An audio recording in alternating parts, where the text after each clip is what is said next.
That's the thing, I'm not gonna lie to you. As a Puerto Rican girl from the South Bronx, I didn't think I could bag a white boy from the Midwest. I thought I was too aggressive. Because I don't know how to soft flirt. You know what I mean? Like, you know how some girls can like really cute flirt? Not me. I'm New York aggressive with it. I'd be like, yo, I like you, son.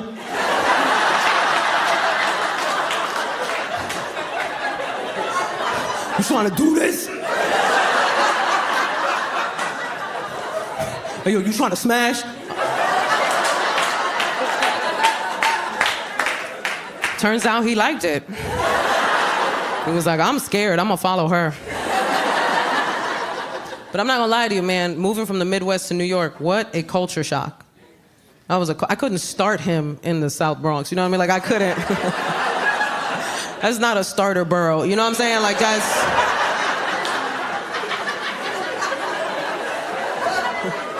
Right? We don't start people in the Bronx, we end them.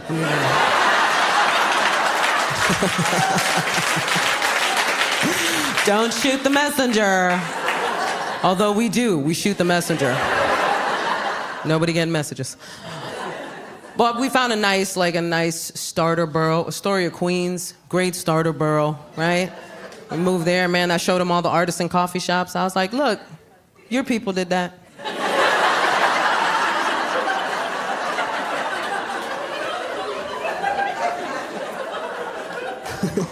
We moved to this nice, quiet neighborhood, or so we thought, till one day we were driving around and a fight broke out in the middle of the street. 2 grown men started beating the crap out of each other. And my sweet Midwestern husband was like, oh no.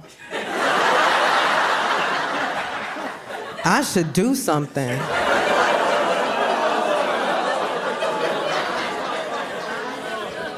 I was like, if you don't roll up your window right now, I'll fist fight you myself. I was like, what you gonna do, Captain America? You gonna fight 2 grown men? You have psoriatic arthritis, take a seat. I'll tell you what's about to happen. I'm about to watch you get jumped. That's what's about to happen. And I'm gonna watch, because I know how to mind my business. I already learned. This is your lesson, baby, not mine. It wasn't like that when we first got to the neighborhood. When we first got to the neighborhood, the hottest beef on the block were 2 businesses that were at war with each other. It was a health food store and a bagel shop. And the health food store started selling bagels. That's what I said. Here's the thing, they could have sold their bagels in secret. That would have been the respectable thing to do. But they put out a sign. Right, and the sign said, we sell organic bagels. So the bagel shop put out a sign. And their sign said, there's no such thing as organic bagels.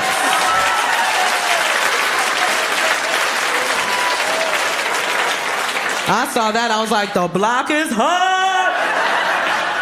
It's hot in these streets.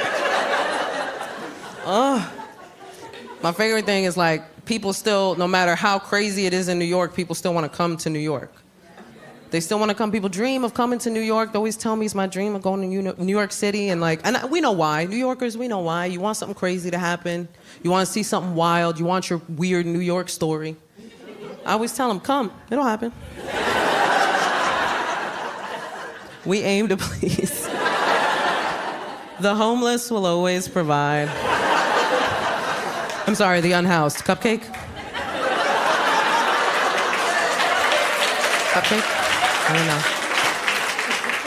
I realized that that's our PC term now, is unhoused. And look, I was an English major in college. I'm down to play with language. Let's do this. But we can talk about unhoused, can't we? It's goofy. I'll tell you why. Number one, that's the same word. You can't convince me otherwise. I have a thesaurus. You ain't gonna lie to me. And 2, it sounds worse. Right? Homelessness sounds like a situation that could not have been prevented. Unhoused sounds like somebody just rolled up on them and was like, I'll be taking this. And no more house for you. The second I heard it, I was like, what an elitist, privileged way of describing a situation, right? Right, you can hear it right away. Did you hear about Janice? She was recently unhoused. That's the kind of word that is only used to make the speaker of said word feel better about acknowledging a situation they know nothing about. It just makes them uncomfortable to acknowledge it, so they created a word as a buffer, but there's no progress in that word. There is no help in that word. And if you've ever lived in that situation, then there are a bunch of words you would have used instead of that word. Like, I was shocked. I was like, nobody thought of nomad? That's my first choice. Can you imagine you roll up on a homeless person? What up, my nomadic brother? Way to stay off the grid, man. I, too, am anti-establishment. Some of the words, honestly, some of the changes, I'm okay with. You know what I mean? Some of the changes I think are pretty brilliant. I know a lot of people are upset with all the PC language, but I find it kind of entertaining. Like, did you know on social media now, they're calling smoking weed gardening? I love it. Oh, it makes me sound so much more productive.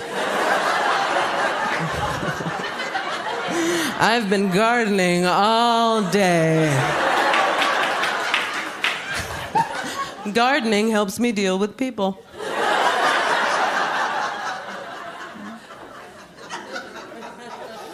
You know, it doesn't matter how crazy New York gets, it's still a vibe. It's still a city that has its energy. Man, when you think about it, even when COVID hit, we were the epicenter. Even COVID came through like, New York is lit. COVID was like, if I can make it here, I can make it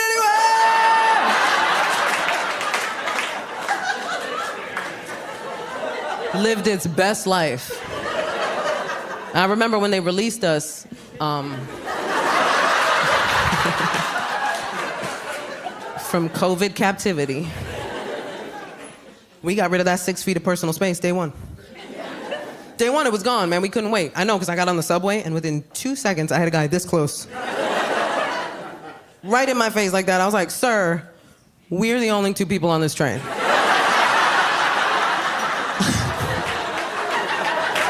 I feel like there's a lot of options you're not taking. But where you trying to go? I thought he was lost for like a second. Maybe he thought I was the map. I think in everybody's relationship there was tension during the pandemic. Like, if you fought with your partner during the pandemic, like, it's not about how much you love them. That's too many hours with one person. Because we all have flaws. None of us are perfect. We shouldn't look for perfection in our partners. I think we should understand that everybody has flaws.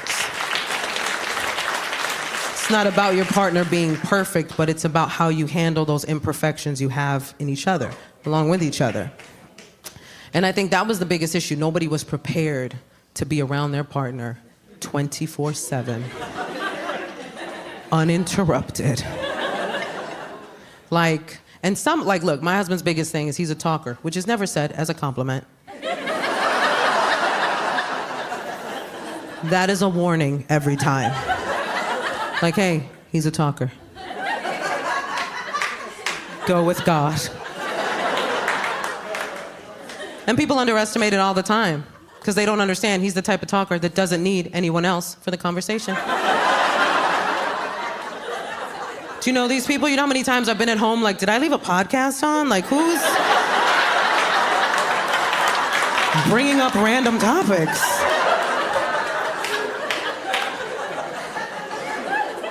And then during the pandemic, he started doing this new thing that he'd never done before, where he just announced things he was doing around the house. I'd be in the living room and I'd hear, babe, I made space for the ketchup in the refrigerator.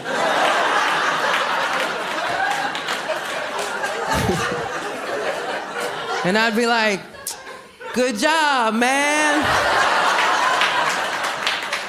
Because my therapist said be more encouraging, you know what I mean? So I was like, who's killing it in the kitchen? I didn't grow up with positive reinforcement, so I don't know how to be encouraging without sounding like I'm talking to a pet, like, who's a good husband? Who's a good husband? Off the couch, who's a good husband? Of course, we fought. Of course, we bumped heads. Of course, we got on each other's nerves. Like, I'm definitely the kind of person, like, he has to put up with my flaws, too. And I'm definitely the kind of person that, I think the hardest thing he has to put up with is the fact that my mood depends on your tone.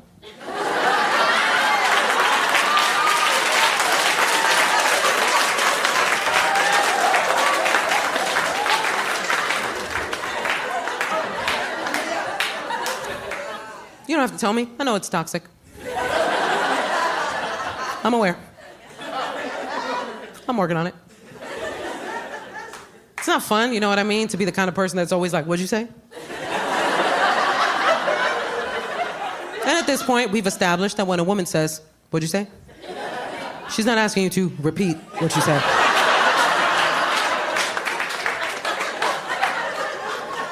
She is asking you to rethink what you said.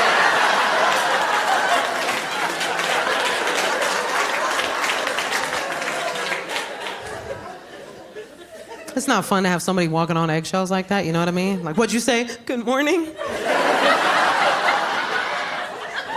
Please say I did it right. We were bound to bump heads, man, but we're also both in therapy. And I don't know if you've ever fought with a healthy person. But it's annoying. Because we'd get into these big blow-up fights, right? Where we would just yell at each other, and then I'd storm out, right? And I'd have time to process. And I'd come back in and I'd be like, ugh. I realize my reaction to the previous situation is based on trauma from a former relationship that I shouldn't bring into this current space. Don't get too excited, baby girl. And then my husband would come in and he'd be like, ugh.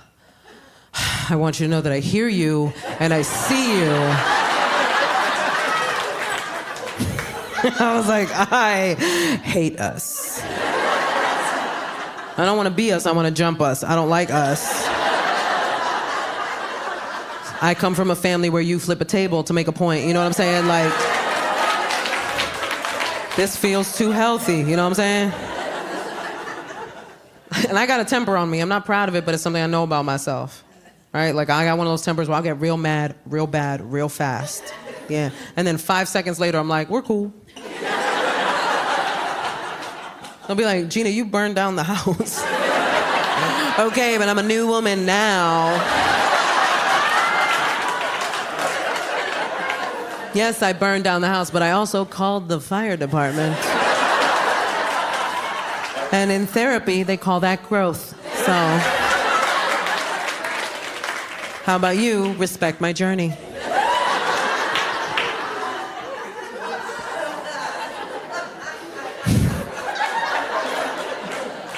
It ain't easy. I remember our biggest fight was also, coincidentally, our dumbest fight. Yeah. It was over socks. Yeah, we had the sock fight. Mm-hmm. He kept leaving his socks everywhere. And in my head, I was like, I know that you know that we have a laundry basket. What is with all this passive-aggressive sock behavior? I'm in therapy, so I could therapize. And therapy did help me figure out how I could have stopped this fight from happening in the first place. Because I did something so typical in relationships. Such a typical thing, because what I did was I didn't speak up right away. I let it build, I let it fester.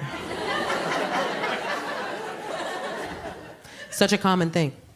And I'll tell you why that happens. I can only speak to my relationships with men, but I'll tell you why that happens, guys. The reason why we don't speak up right away is because we have such faith.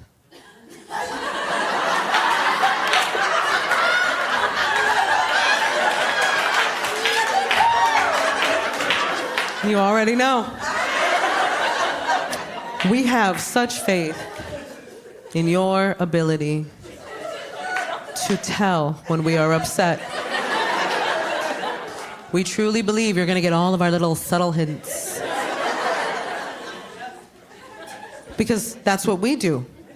That's what we do. Every woman in here can tell you when her partner is upset. Every woman in here. We always know.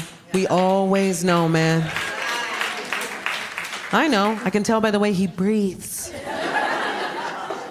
So we always think he's gonna know. He's gonna know. Nope. Nope. And here's the thing. There's a reason why this happens. There's a reason why this happens, and it's not based on intelligence. It's about how we think and navigate through the world. The fact is, as a woman, I have to think 10 steps ahead for my own safety. I can't just walk out the door. I have to figure out where am I going, what time is it, how am I getting back, who am I going with, is it even safe for me to go there in the first place? These are the things we have to think about when we're navigating the world. Men don't have to think that far ahead. You don't have to think in the future. You can think in the now, what's happening now, what's in front of me now. If at any point I'm mad at my husband, yeah. If at any point I am angry at my husband and I were to go into his brain, I feel like it would just be like, do-do-dee-dee-da-da, ba-da-ba-da-ba-da, ba-da-ba-da-ba-da-ba-da. This is a great day, man. Da-da-da-da-da. She looks weird. Da-da-ba-da-ba-da-ba-da. I wonder who made her mad, man. I wasn't even here. Yeah-da-da-da, yeah-da-da-da. No clue. He had no idea we were even in a fight. Have you ever had somebody sleep comfortably next to you? When you are fuming mad at them? Whew. That's a tough one. Because he was like,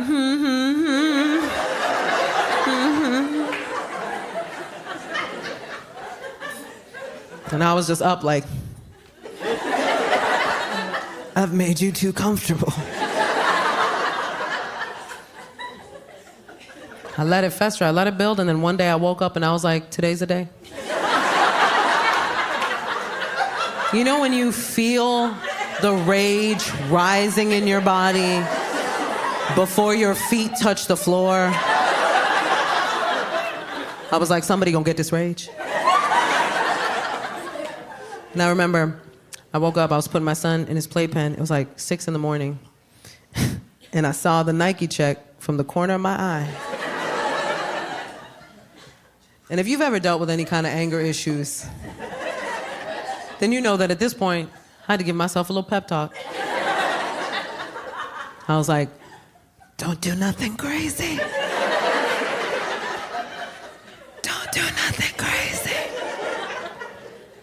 I had to become my own therapist, man. I was like, come on, you're journaling.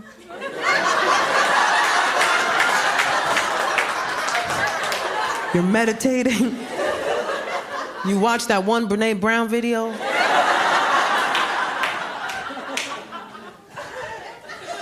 You can do this. And I was like, you know what? I'm not gonna say nothing. I'm not gonna say nothing. I'm just gonna take that sock and I'm gonna cut it up into tiny little pieces. And I'm gonna do that for every sock I find until he has no socks. And then one day he will wake up and he will go, where are my socks? And I will press a button and all of the sockfetti will fall from the ceiling.